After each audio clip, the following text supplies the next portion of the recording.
pencils, fully leaded education talk. The number is 844-967-2789. When it comes to the teacher shortage, who's abandoning whom? New piece in Education Week, our guest from Educators Amplified, Joanna Rizzoto. She'll be calling in. She had an internet issue over there in Milwaukee, Johnny, so she let us know. So Evan, pay attention. You'll probably see a phone call coming in. We'll get Joanna back through the phone.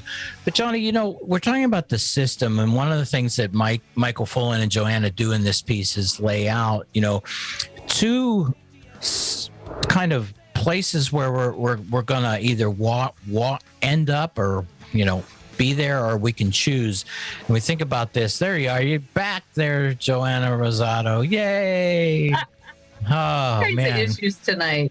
We were so worried. I was just talking to Johnny though. When you know, we're talking about the system, and again, the system is complex, but you all both point out that we have kind of like two choices. We can let the system go as it's going, which was named as this, you know, capitalistic type of business capital. Okay. Mm-hmm. And I want to start with the business capital. Tell me more about what that means. What does the business capital system mean? Well, it basically talks about like big business is actually a driver in education. And that's something that is kind of misunderstood, that, you know, why is there standardized testing? Because standardized testing is related to testing companies. You know, why is there standardized curriculum?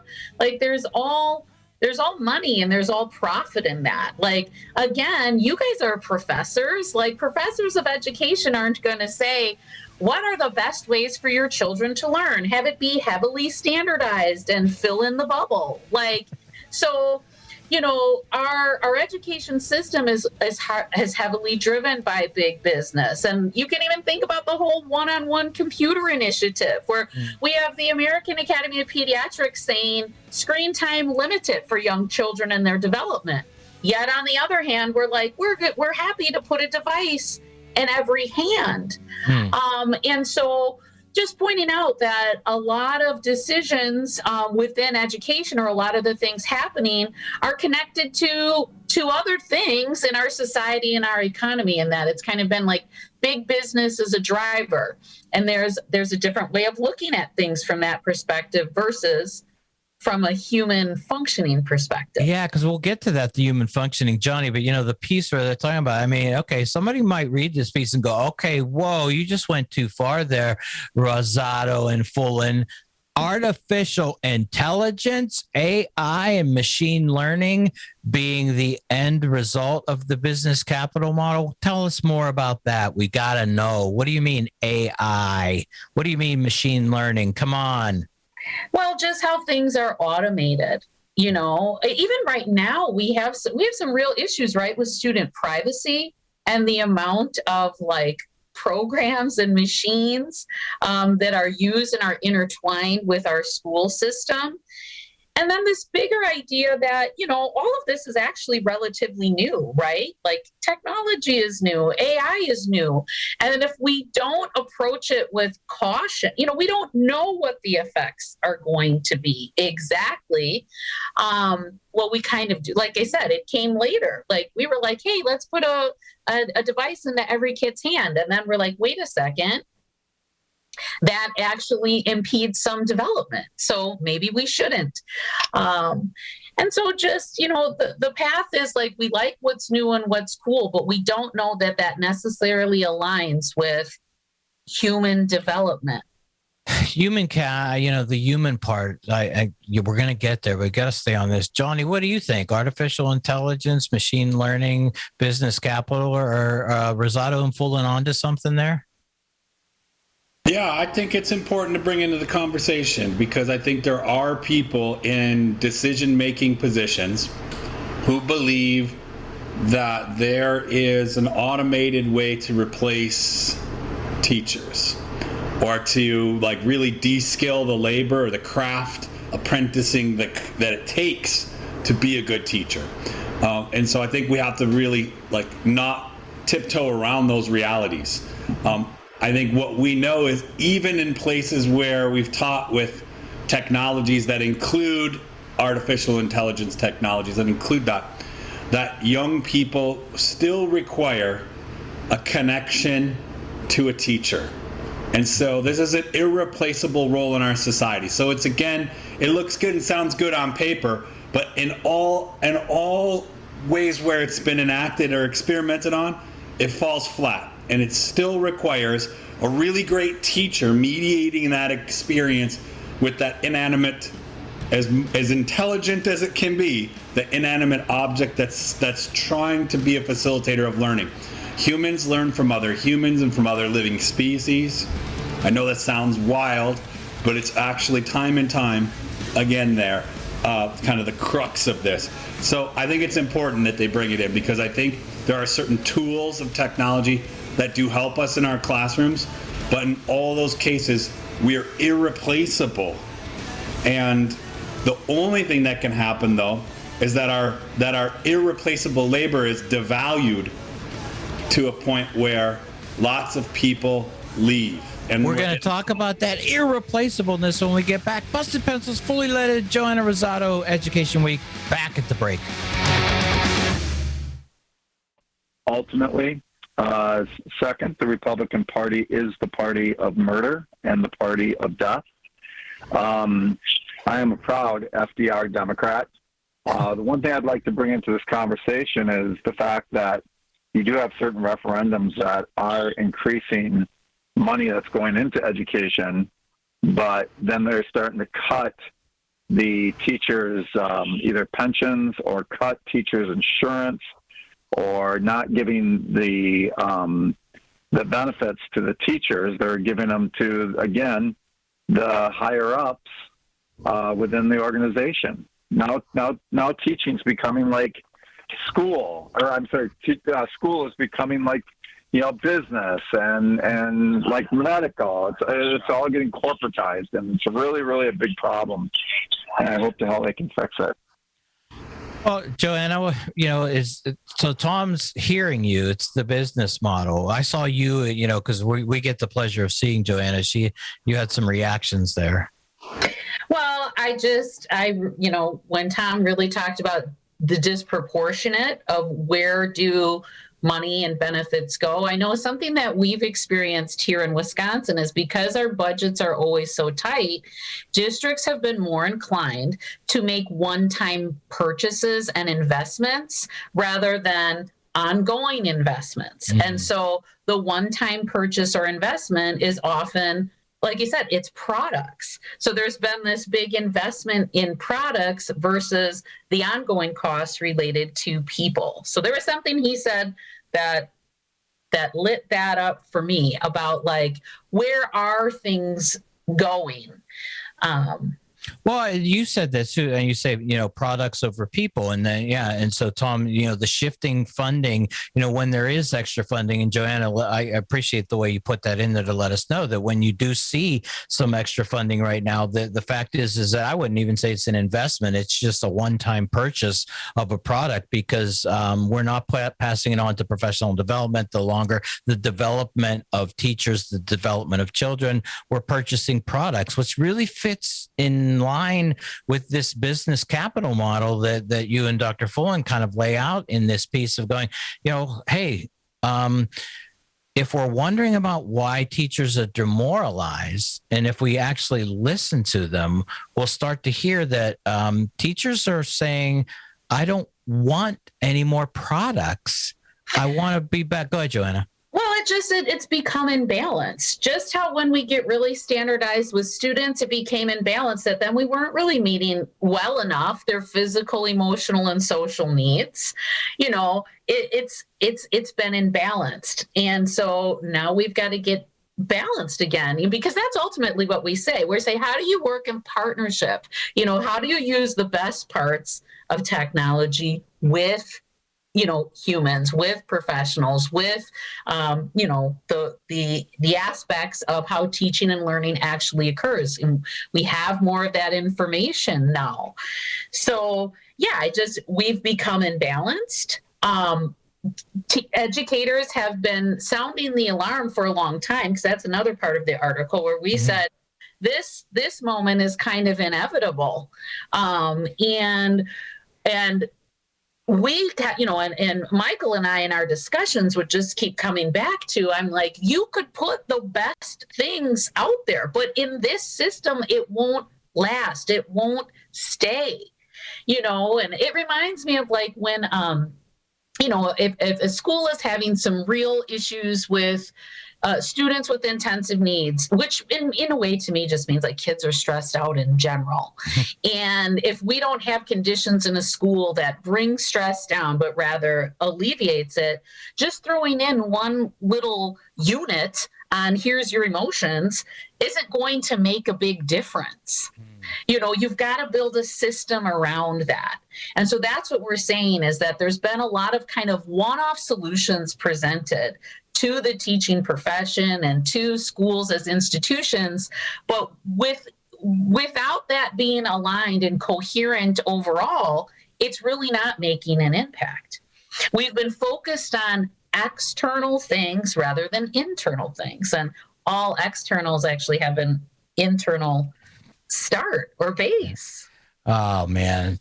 LA Tom, one more comment before we let you go there with Joanna Rizzoto, our special guest. Okay, Tom, we're going to assume. Johnny, when we think about this, so moving it in, so business capital, AI learning, my goodness, of course, you said, Joanna, you said something else too today.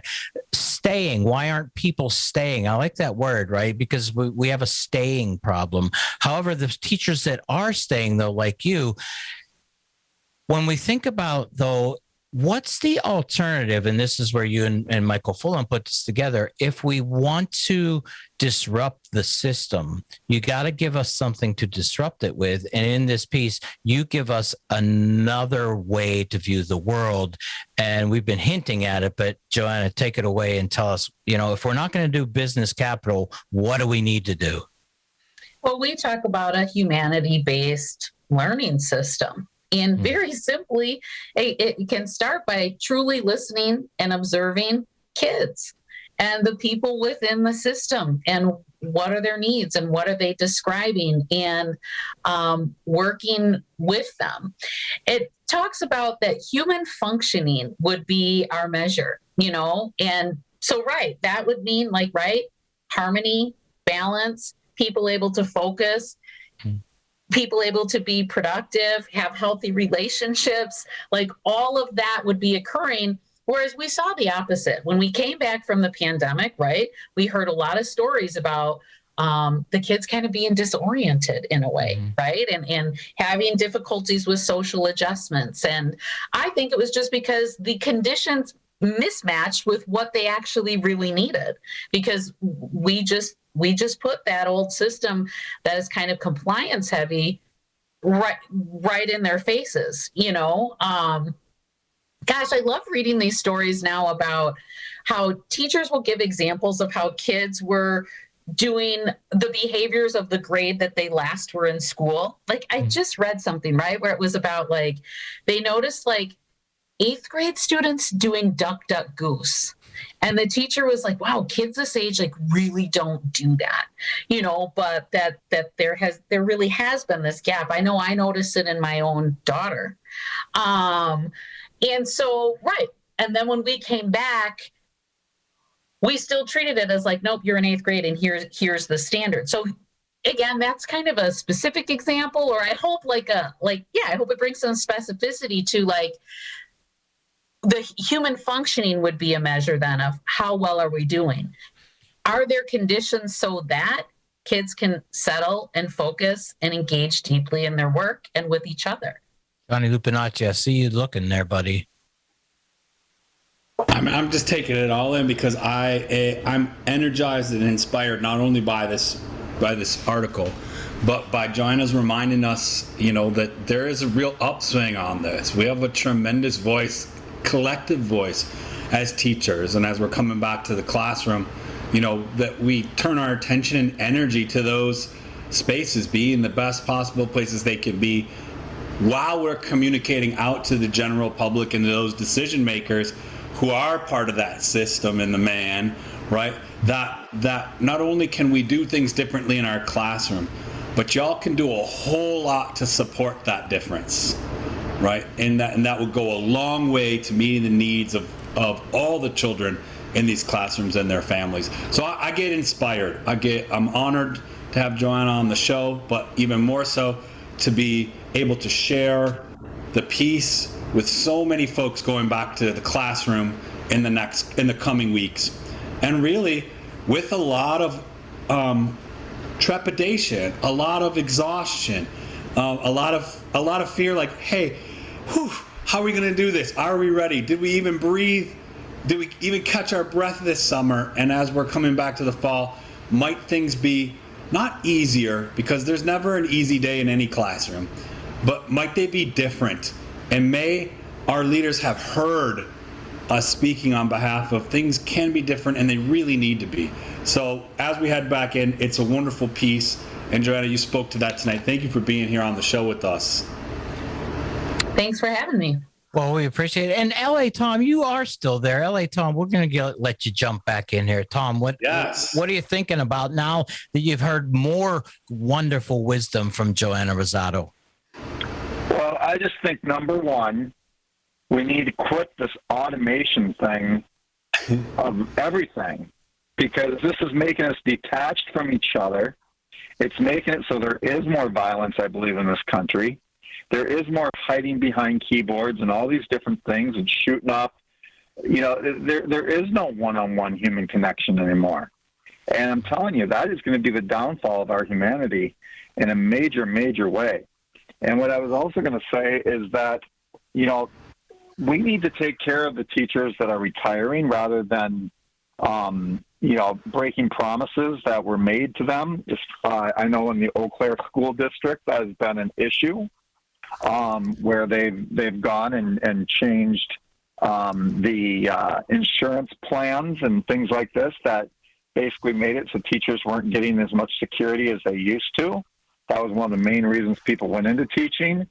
Those people talk to other people, and then the younger people don't go into teaching. Because why would they go into teaching if teaching is just going to go to the administrators, and just the money is going to go to the administrators, and it's just going to go to, just like in any corporation, up to the higher ups, and I won't say the billionaires, but you know what I mean in terms of the corporate structure.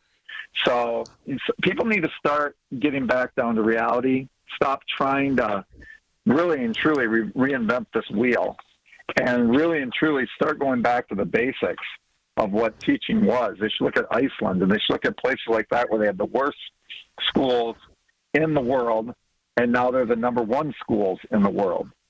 This is not rocket science. This is just basically getting back to humanity. And I was going to say, Tom, Tom, you leaned into that perfectly for Joanna, because it's like, when you say, sometimes we worry when somebody, we want to get back to, but I actually hear what you're saying, getting back to recognizing the human condition of which we typically would see teaching and learning occurring, that interaction that Joanna, you and Michael talk about. It's like, look, we have a choice as we're coming into this new school year, this idea of a teacher shortage and the crisis and all these things. It's like, we have a choice to recognize that the human condition, the humanity here, is something that we can claim. Well, that's why we use the words abandoning. The whole, who's abandoning whom? Teachers have felt abandoned from, being able to access the true nature of the work. And when we put that back together, you will not have people fleeing. They will be there. They want to stay. We have to make it so that, just like how we want kids to want to be in school. But so we were specific in choosing that word, and the idea of who's abandoning whom, because it's all being portrayed as like teachers are leaving and they're just fleeing. Well, and that's it, right? This is the part too. It helps us get more clear on this quote teacher shortage and understanding what the teacher shortage really is, and recognizing that we've got a system that for the longest time has been broken, and people have been leaving because the system doesn't create that connection between humans. And the fact that after COVID now that we see the human condition totally on display, where we're saying we need to connect again, that's what we need to do. Joanna Rizzoto, one more time when we get back. Busted Pencils, fully leaded education talk, back in the break.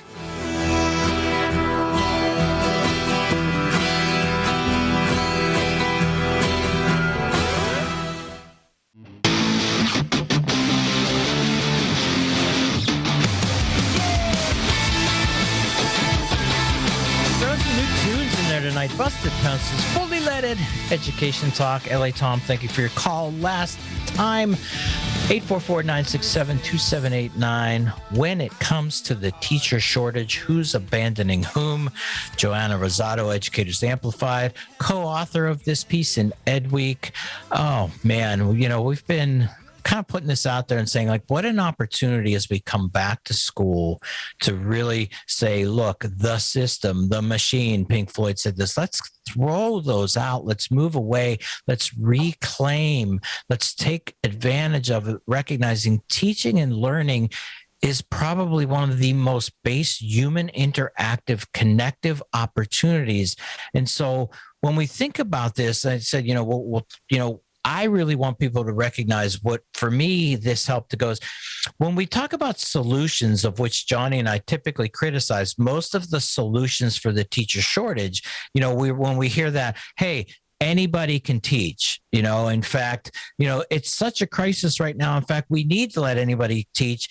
You know what? It makes sense, though, in your piece, Joanna, with you and Michael, because actually a solution in the business capital model of people who aren't licensed, really good, awesome human connectors, you don't need them. So in one sense, you know what? If we keep the system in place, we will solve the shortage with replacing teachers with other than, any of those who want to, whether, you have a desire to, you think you can do this job, but the solutions actually, when we find less than qualified people for being teachers, well, in this system, you don't need qualified teachers. I want to reclaim the school year, Joanna. I want qualified teachers. The way we do that is that human condition connection. Is that what I'm reading and feeling as I read this piece? Yeah, and it's asking us to even think further. So people can hear too the human connection and think that it is solely about relationships, but we are talking about having a system that supports human functioning across the board, meaning the environments we're in, the policies and practices we use, all of that. I think that it's a good time to reflect and recognize, as all this stuff has been added on, there's just been like confusion. And the structure of school itself can actually be stress inducing. Okay. So when we talk about like things always in a rush and we've got to do this here and have this there and, times and lots of changing schedules and structures, and there's this emergency and that emergency, like right there, just hearing me talk about that, like, does that set the conditions for the best human functioning? When people feel like they're at the bottom of something in a top-down management structure, is that priming you for your best human functioning? So we're asking to look at that and be like, if we really want people to function their best, then we have to look at as a whole, how do we develop an educational structure in governance and operations that is actually supportive of harmony and balance, and things that are supportive of human functioning? Man, I don't know, Johnny. What do you think about this human function? Yeah, I see you. You're like, Johnny's like, bring it on, man. Bring it on, Johnny Lupinacci. Human function, please. I couldn't agree more. And for our listeners, and I'll just kind of be short because I'm just I'm exhausted as an educator. I think I'm not alone. But the places where I find real hope, not the kind of hope that like pump me up to like run my head into the wall, right? But the kind of hope that I can really wrap action around. I can really rethink and think about how to sustain good teaching as I go back to the classroom. Joanna brings that not only to the show, but in that piece, reading it this week, it reminded me as we go back that we have so much to offer, and that it's our experiences that make us greater. And that's not to say change isn't necessary, but that's to remember that it's happening both on the ground and in the system. And so, there are a lot of veteran teachers out there with a lot that we can all be listening to. So find them, connect with them, and figure out what's going to work in terms of making it very human in every way in the spaces that we go back to in the next couple of weeks. Well, you think about that, and Joanna, you guys point this out very early. Why did we go into teaching? We went into teaching as that calling. And when people go like, what do you mean a calling? That sense of going like, we want to make a difference in the world, typically in the lives of children, the lives of communities, or in communities. Well, that's that human condition that you're talking about, that human connection that's there. And we go, boy, if I was back, why did I originally become a teacher? I wanted to become a teacher to have connections, human connections. And as you said, it was funny when you went through all of those things, you started going rapid. And it's like, it induces stress and you're like going, my goodness. Right. And yeah, for people to hear that, it's like, wait a minute. No, slow it down. Let's take some time. We're about to come back to school. As we come back to school, let's recognize the reason we got into teaching was to make those connections, to make the world a better place. So, Joanna, you got the last word here. Well, I'll always say, just like with my students, if I'm working with the student and I don't feel like I have the solution to just apply to them without engaging with them, without connecting with them and finding out, I find out from them. That's kind of this, and saying like, our teachers really are our jewels in this system right now. Let's find out truly from them what is needed and believe them and trust them that they can go into this school year recognizing that they're part of the solution, that something's not going to be put upon them, but that things are going to be called out from them. And I just know that, again, to support us, we can't go into it being like, oh my God, it's going to be terrible. There's all these, there's not enough teachers and class sizes are going to be huge. Right there, then, if leaders are saying that, we're not setting up the best conditions for human functioning for everybody who is present.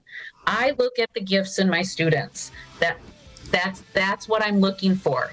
And that's why we have harmony, balance, we go deep, we enjoy our experience, and we're truly connected. It's not an act. My goodness, it sounds like agency. It sounds like the connection. It sounds like a real professional, oh my goodness, teaching, the connections, learning. Joanna Rizzoto, man, busted pencils. As we say, thank you fully for busting pencils tonight. Johnny Lupinacci, thank you for co-hosting. L.A. Tom, thank you for calling in. Love doing the busting pencils every week. Make sure you join us next week. We're going to dig a little bit deeper into this thing we call teaching and learning.